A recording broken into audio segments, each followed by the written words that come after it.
네, 언론인 여러분 안녕하십니까. 정론 보도하시느라고 수고 많으십니다. 감사드립니다. 예비 후보들이 계속해서 싸움만 하는 그런 정치가 아니라 공약과 국민을 위한 민생 정책이 있는 그런 선거를 해보자라고 해서 계속 발표를 하고 있습니다. 오늘이 5번째입니다. 우리 윤미향 의원님께서 적극적으로 또 지지해 주시고 역할을 해주고 계십니다.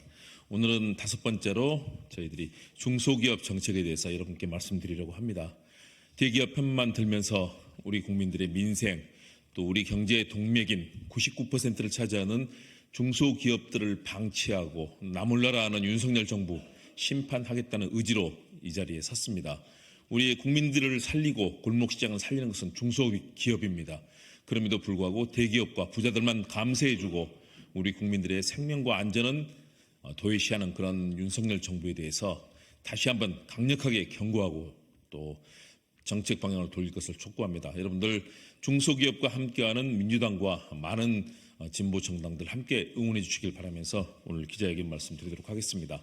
말씀드리고 있는 저는 경기도 대변인을 지냈던 서울 서대문갑의 김홍국 예비후보입니다. 오늘 함께해 주실 분은요. 지속가능 국민밥상포럼 대표고 비례대표 출마하시는 백혜숙 후보님이십니다. 그리고 경기 광명시의회 김혜민 예비후보님 함께하셨습니다. 네, 그러면 우리 국민을 위해서 함께 뛰는 중소기업들 그리고 소상공인을 위한 여러 가지 정책에 대해서 말씀드리겠고요. 먼저 두 분 참석자 예비후보님의 말씀 간단히 먼저 듣고 기자회견 낭독해 드리겠습니다. 네, 지속가능 국민밥상 포럼 대표 백혜숙입니다. 더불어민주당 비례대표 응모를 한 출마자이기도 하고요. 오늘 저희가 민생 공동공약 5탄을 발표를 하는데 이 중소기업 관련해서 개별적인 중소기업에 대한 여러 가지 지원 대책도 필요하지만 공정경제, 사회적 경제라는 그런 차원에서 이 지역사회에 있는 공동체의 부를 확장시킬 수 있는 그러한 좀 더 촘촘하고 두터운 정책이 포함돼서 우리 중소기업, 경제의 모세혈관이라고 할 수 있는 중소기업을 살릴 수 있는 우리 민주당만의 특별한 공약이 필요하다고 생각하고 그 부분을 오늘 발표를 할 예정입니다. 감사합니다. 안녕하십니까. 더불어민주당 광명시의 예비후보 김혜민입니다. 중소기업이 총 고용 인원의 88%를 차지하고 있습니다. 많은 청년들이 중소기업에 취업을 하고 있습니다. 그럼에도 불구하고 우리나라 경제 구조는 대기업 중심으로 편중되어 있습니다. 그리고 많은 경제 정책들이 대기업 중심으로 진행되고 있으며 최근 윤석열 정부는 대기업 중심으로 하여 대기업들에게 특혜를 주고 감세 정책을 펴고 있습니다. 이것이 결국은 우리 청년들에게 더 큰 피해만을 불러올 뿐입니다. 따라서 저희 예비 후보들은 이 대기업들을 편들고 중소기업을 방치하는 윤석열 정부를 반드시 심판하고 바꾸겠다는 의지를 다지고 싶어서 이 기자회견을 진행하게 되었습니다. 감사합니다. 네, 여러분 정말 국민의 생명과 안전, 우리 민생 지키는 그런 정치가 필요합니다. 22대 국회는 그렇게 나갈 수 있도록 구려개교 또 지난번에 말씀드린 것처럼 후쿠시마 해고위원 폐수 또 일본군 위안부 문제 정말 처참할 정도로 참담한 윤석열 정부입니다. 반드시 바꾸겠습니다. 그러면 기자회견문을 낭독해 드리겠습니다. 대기업 편들며 중소기업 방치하는 윤석열 정부 반드시 심판하고 바꾸겠습니다. 우리 경제의 동맥인 중소기업, 소상공인 적극 지원과 소통으로 경제를 바로 세우겠습니다. 중소기업은 우리나라 전체 사업수의 99%와 총 고용 인원의 88%를 책임지며 우리 경제를 지탱하는 핵심 동력입니다. 그러나 중소기업들은 윤석열 정부의 대기업 중심 정책으로 인해 위기를 반복하며 생사의 기로에 허덕이고 있습니다. 통계청에 따르면 작년 9월 중소기업 제조업 생산 지수는 97%로 지난해보다 13.9% 감소했습니다. 올해 중소기업의 전체 생산 지수는 전년 대비 4.3% 축소되었고 이는 8.8% 감소한 2009년 이후 최대 낙폭입니다. 중소기업이 받는 충격은 대기업보다 훨씬 더 강력하고 광범위합니다. 대기업 생산 역시 올해 들어 3년 만에 감소세로 돌아섰지만 낙폭은 0.4%에 그친 것이 이를 입증하고 있습니다. 중소기업은 자동차 부품업, 기타 금속 가공업 등에서 특히 타격이 컸습니다. 자동차, 조선의 부진이 대기업에서는 하청, 협력업체로 옮겨가고 있기 때문입니다.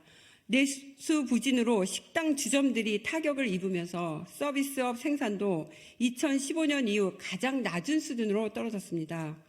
2015년 기준으로 국내 제조업체 중 이자 비용도 감당하지 못하는 한계 기업은 9.3%로 금리가 오르면 이들은 도산 위기로 내몰릴 수밖에 없습니다. 많은 중소기업들이 대기업의 수직 계열화된 하청업체로 전락해 대기업의 절반 정도의 이윤만 가져가는 것이 우리 중소기업의 참담한 현실입니다.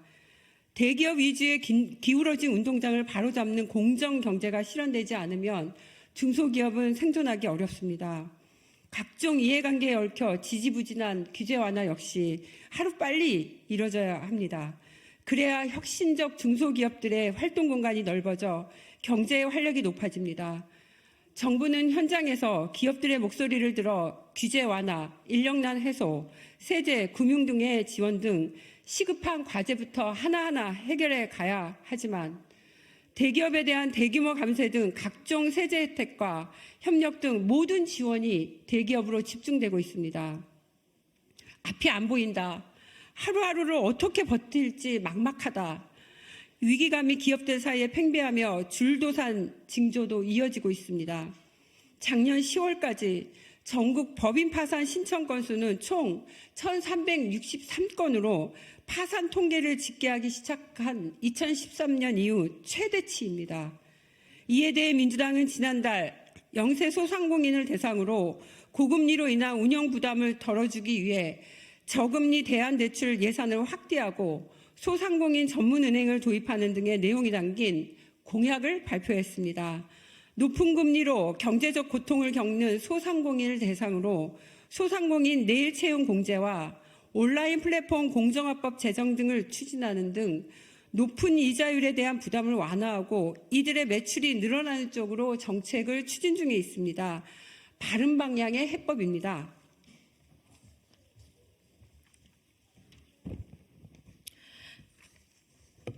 구체적으로 소상공인 대상 정책자금 2배 이상 확대, 저금리 대환대출 예산 증대, 장기 분할 상환 대출 프로그램 도입, 소상공인 에너지 바우처를 도입해 전기 가스 요금 등 지원 및 임대료 지원, 간판 결제 수수료 부담 완화, 무분별한 관리비 인상 제한 등 고정비를 낮추는 방안 제시 등이 추진되고 있습니다.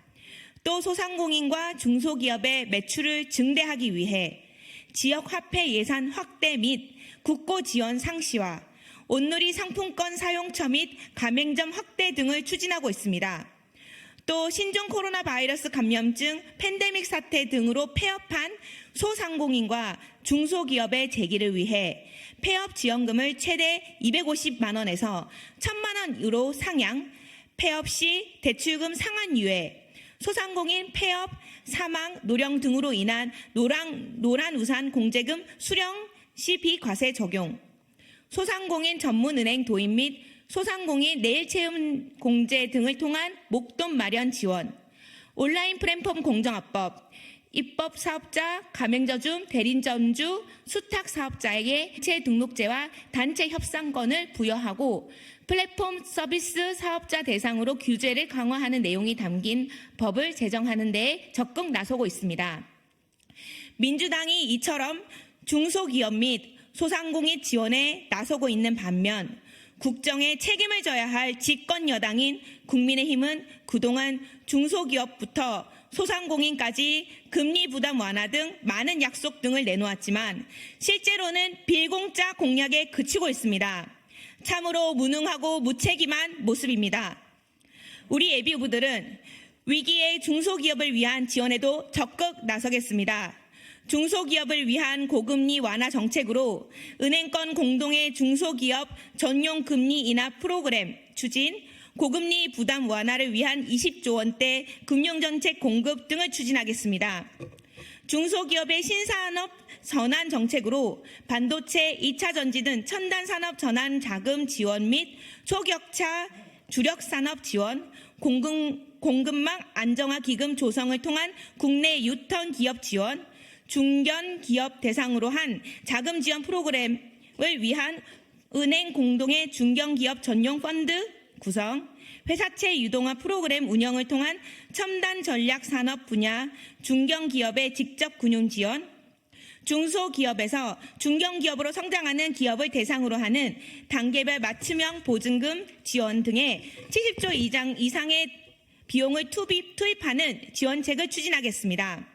중소기업의 신산업 분야 진출 지원을 위해 설비 투자 자금 지원, 은행별 우대금리 자금 지원, 정책금융기관의 정책금융 우대금리 조건 제공 등의 50조 원을 투입하는 지원책도 적극 추진하겠습니다.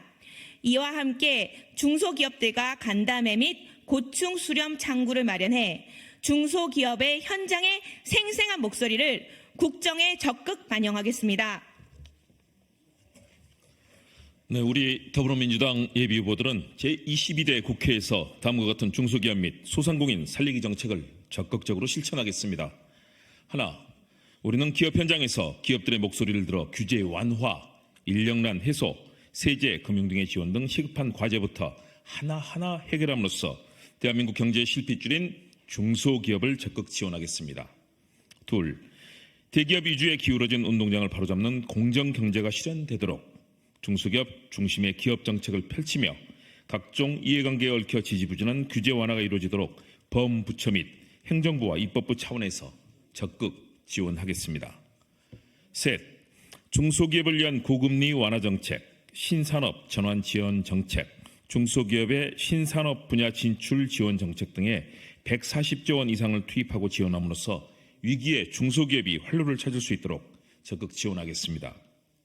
넷, 소비 진작을 위한 지역화폐 예산 확대 및 국고 지원 상시화, 오늘이 상품권 사용처 및 가맹점 확대 지원 등 소상공인과 중소기업의 활력과 역동성을 강화하는 조치를 계속 제시하고 실천하겠습니다. 다섯, 폐업 지원금을 최대 1,000만 원 상향, 폐업 시 대출금 상환 유예, 소상공인 전문 은행 도입, 온라인 플랫폼 공정화법 제정 등 소상공인과 중소기업의 경영자와 노동자들이 서로 윈윈하며 성공적인 기업 운영을 하도록 적극 지원하겠습니다. 무지, 무능, 무책임한 윤석열 정부로부터 제대로 된 중소기업 지원과 대응을 통해 민생과 경제, 중소기업 및 소상공인을 지킬 것을 약속드립니다. 민주당과 우리 예비 후보들이 하겠습니다. 감사합니다. 더불어민주당 예비 후보 서대문갑 김홍국, 비례대표 백혜숙, 광명시을 김혜민, 남동구을 배태준, 용인병 부승찬, 분당갑 추승우, 안양 동안을 송일찬, 수원정 김준혁, 서대문 갑 고봉기, 성북을 김성진, 부천갑 정재현, 성남수정 박영기 예비 후보가 말씀드립니다. 여러분, 대통령은 온 지방을 돌면서 온갖 공약을 내놓는 관건 선거를 자행하고 있습니다. 민주당 지켜봐 주십시오. 국민들의 아픔을 해결하고 함께할 수 있는 그런 좋은 정책으로 민생을 살리고 경제 살리도록 하겠습니다. 여러분, 수많은 공천 싸움이 있지만 좋은 정책 발굴되도록 함께 봐주시고 또 그 속에서 대한민국이 희망을 찾을 수 있도록 힘을 보태주시기 바랍니다. 민주당과 예비후보들이 하겠습니다. 여러분, 감사합니다.